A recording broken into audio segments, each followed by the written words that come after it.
America में 43 ममालिक के शहरियों पर सफरी पाबंदियों का ड्राफ्ट तैयार। पाबंदियों की रेड, ऑरेंज और येलो 3 कैटेगरीज में ममालिक को रखा जाएगा। मुकम्मल सफरी पाबंदियों वाले ममालिक रेड कैटेगरी में शामिल होंगे। पाकिस्तान को ऑरेंज या येलो कैटेगरी में रखे जाने के मुतज़ाद दावे। न्यूयॉर्क टाइम्स के मुताबिक पाकिस्तान ऑरेंज लिस्ट वाले ममालिक में शामिल होगा। इस लिस्ट के ममालिक के लिए इमिग्रेंट और सयाहती वीज़े महदूद किए जाएंगे। कारोबारी मुसाफरों को कुछ शराइत के साथ अमेरिका में दाखिले की इजाज़त होगी। बरतानवी खबर एजेंसी के मुताबिक पाकिस्तान का नाम येलो लिस्ट के 22 ममालिक में शामिल किया जाएगा। इस लिस्ट में शामिल ममालिक के शहरियों को तहफ़्फ़ुज़ात दूर करने के लिए 60 दिन की मोहलत दी जाती है।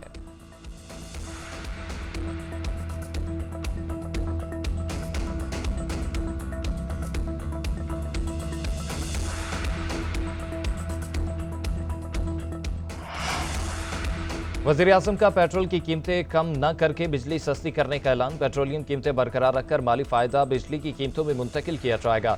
वज़ीर-ए-आज़म शहबाज शरीफ कहते हैं कि बिजली सस्ती करने के लिए पैकेज तैयार किया जा रहा है। आलमी मंडी में तेल की कीमतों में फ़र्क से माली गुंजाइश बनी। माली फ़ायदे को बिजली के शोबे में इस्तेमाल किया जाएगा।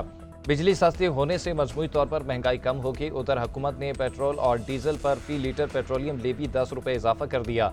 नोटिफिकेशन जारी। पेट्रोल और डीजल पर लेवी 70 रुपये फी लीटर कर दी गई।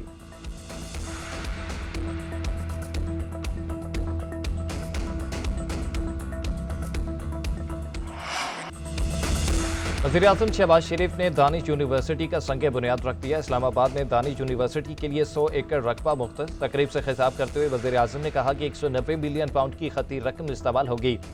साबिक चीफ जस्टिस काजी फ़ाइज़ और मौजूदा चीफ जस्टिस याहिया अफरीदी के शुक्रगुजार हैं। काजी फ़ाइज़ ने कहा था कि हमारा इस पैसे से कोई लेना देना नहीं, ये हुकूमत पाकिस्तान का पैसा है।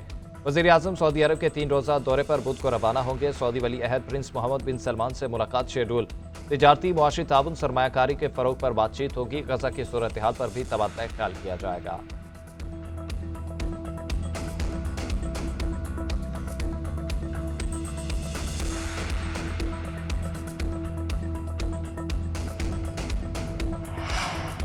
जाफर एक्सप्रेस हमले के बाद अतराफ का इलाका क्लियर। रेलवे के इंजीनियरिंग डिपार्टमेंट समेत टीमों ने वाक़े के मकाम का दौरा किया। रेलवे हुकाम का कहना है कि ट्रैक की मुरम्मत का काम कल से शुरू कर दिया जाएगा।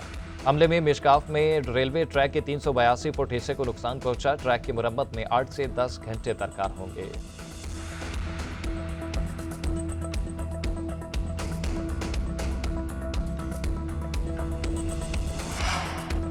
क्वेटा में यके बाद 3 बम धमाके। करानी रोड पर धमाके में एक एहलकार जाँ बहक, 5 जख्मी हुए। शहीद एहलकार की शनाख्त दिलबर के नाम से हुई।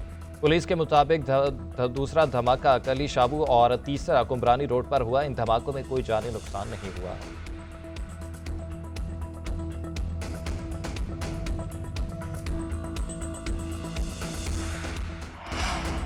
मिशाल यूसुफजई बानी पीटीआई की वकील हैं या नहीं, अदालती कमीशन पता लगाने अडियाला जेल पहुंच गया। अदालती हुक्म पर लॉ क्लर्क सकीना बंगश पर मुश्तमिल एक रुकनी अदालती कमीशन तश्कील दिया गया। ज़राए के मुताबिक कमीशन ने बानी पीटीआई के साथ मुलाकात की। वकील से मुतल्लिक सवाल किया। मुलाकात की रिपोर्ट इस्लामाबाद हाई कोर्ट में पेश की जाएगी।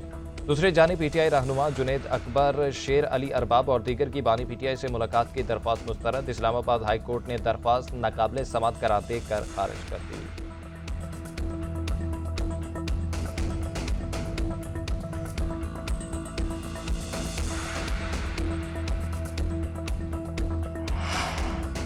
बानी पीटीआई के साथ 6 महीने से किसी एक शख्स को नहीं मिलने दिया गया। बच्चों से भी रेगुलर बात नहीं होती। ये अदालती अहकामात और इंसानी हकूक की खिलाफ वर्जी है। चेयरमैन पीटीआई बैरिस्टर गौहर की गुफ्तगू। बोले हुकूमत के साथ बातचीत से मुतल्लिक बोले हमने 4 दिसंबर को मुज़ाकरात के लिए कमेटी बनाई। स्पीकर अयाज सादिक को मालूम है कि यह मौका हमारी तरफ से ज़ाया नहीं हुआ, हुकूमत ने किया। मजीद कहा कि जाफर एक्सप्रेस वाक़े में फोर्सेस ने बड़े सानहे से बचा लिया। आर्मी स्कूल की तरह एक और सानहा हो सकता था। सिक्योरिटी फोर्सेस ने बरवक्त कार्रवाई की।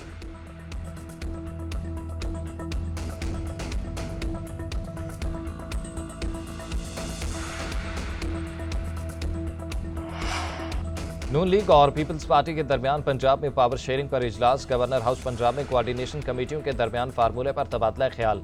इसहाक डार, आजम नज़ीर तारड़, बराना सनाउल्लाह, ख्वाजा साद रफीक, मरियम औरंगजेब शरीक हुई। पीपल्स पार्टी से गवर्नर सलीम हैदर, राजा परवेज अशरफ, हसन मुर्तज़ा और दीगर की शिरकत। इजलास के बाद मलिक मोहम्मद अहमद खान और सरदार सलीम हैदर की मीडिया से गुफ्तगू। मलिक मोहम्मद अहमद खान बोले पीपल्स पार्टी और मुस्लिम नून को वफाक की सियासत करनी चाहिए। सरदार सलीम हैदर ने कहा कि पीपल्स पार्टी अपने डिप्टी कमिश्नर या इंतजामी अफसर नहीं लगाना चाहती।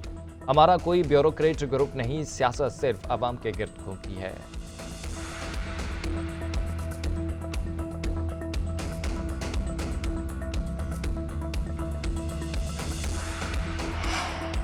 चेयरमैन बिलावल भुट्टो की जेर सदारत वज़ीर-ए-आला हाउस में सिंध काउंसिल का इजलास दरियाए सिंध पर नहरों के खिलाफ करारदाद इत्तफाक़ राय से मंजूर। कहा गया नहरें बनाने का मंसूबा सिंध को बंजर बनाने का मंसूबा है। वफाकी हुकूमत फौरी दस्तबरदारी का मुतालबा करे। दूसरी जानिब पीपल्स पार्टी ने वफाकी हुकूमत को मुतबादिल एनर्जी की नई पॉलिसी मुस्तरद कर दी। शाजिया मरी का कहना है कि वफाकी हुकूमत की नेट मीटरिंग के कवानीन में ज़ालिमाना तब्दीलियाँ काबिल मुसम्मत हैं। शमसी तवानाई सार्फिन को 27 रुपये की बजाय सिर्फ 10 रुपये यूनिट पर बिजली फरोख्त करने पर मजबूर किया जा रहा है।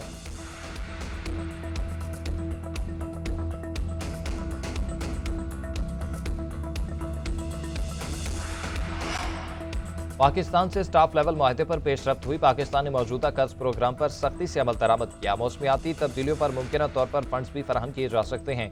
IMF का कर्ज से मुतालिक पाकिस्तानी हुकूमत को ग्रीन सिग्नल। एलामी में कहा गया कि पाकिस्तान ने हुकूमती कर्जों को कम करने के लिए सख्त मुआशी इक़दाम किए। महंगाई कम करने के लिए सख्त मॉनिटरी पॉलिसी अपनाई गई। बिजली की पैदावारी लागत को कम करने के लिए इस्लाहात की गई हैं। मुआशी शरह नमू को बढ़ाने के लिए इस्लाहाती एजेंडे पर अमल दरामद किया गया। वज़ीर ख़ज़ाना मोहम्मद औरंगज़ेब कहते हैं IMF ने अपने बयान में पाकिस्तान की कारकर्दगी को तस्लीम किया। आइंदा दिनों में बातचीत से नताइज मिलेंगे।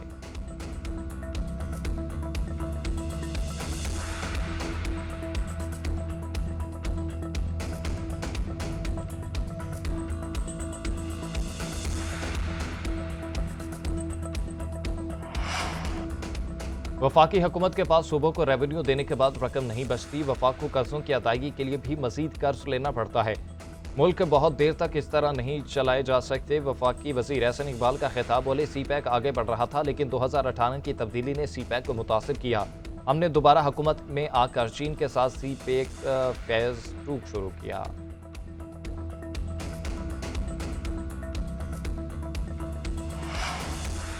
सिंध के सीनियर वजीर शर्जील इनाम मेमन का कराची में येलो लाइन BRT का दौरा। तामीराती काम का जायजा लिया। शर्जील मेमन का कहना है कि वर्ल्ड बैंक के ताबन से कराची के शहरियों को state of the art transport service दे रहे हैं। शाहराह भुट्टो बनाई गई जाम सादिक पुल को भी दोबारा बना रहे हैं। वज़ीर आज़म ने 180 बसें देने का वादा किया था, उसे जल्द पूरा करें।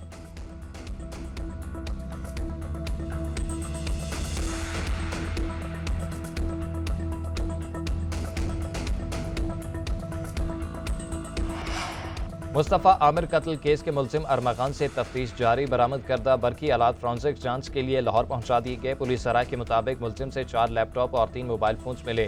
मुलजिम ने तमाम आलात से डेटा खत्म कर दिया था। पंजाब फॉरेंसिक लेबॉर्ट्री में दोबारा हासिल किया जा सकेगा। मुलजिम के कॉल सेंटर और सॉफ्टवेयर हाउस से मुतल्लिक FIA में तहकीकात जारी हैं।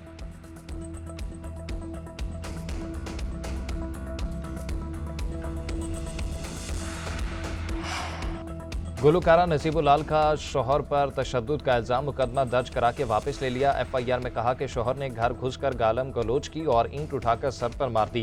चेहरे और नाक पर शदीद चोट आई। दूसरी जानब गुलकारा के भाई ने दावा किया है कि नसीबुल लाल और उनके शोहर में सुलह हो गई।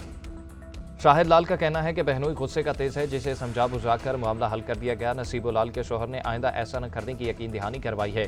नसीबुल लाल ने भी शोहर के खिलाफ मुकदमा वापस लेने की तस्दीक कर दी। अफगान तालिबान में इख्तलाफात। वज़ीर दाखिला सिराजुद्दीन हक्कानी ओहदे से मुस्ताफ़ी। अफगान तालिबान के सरबराह हैबतुल्लाह अखवंदज़ादा ने इस्तीफ़ा मंजूर किया। गैर मुल्की मीडिया के मुताबिक तालिबान क़यादत के अंदरूनी इख्तलाफात की वजह से बड़ा इस्तीफ़ा आया। सिराजुद्दीन हक्कानी वजारत की जिम्मेदारियों से तवील अरसे से गैर हाजिर थे। हक्कानी नेटवर्क और तालिबान क़यादत के दरमियान ख़वातीन के हकूक़ के मामले पर भी इख्तलाफात हैं। सिराजुद्दीन हक्कानी के मुस्ताफ़ी होने से मुतल्लिक़ तालिबान हुकूमत का कोई बयान नहीं आया।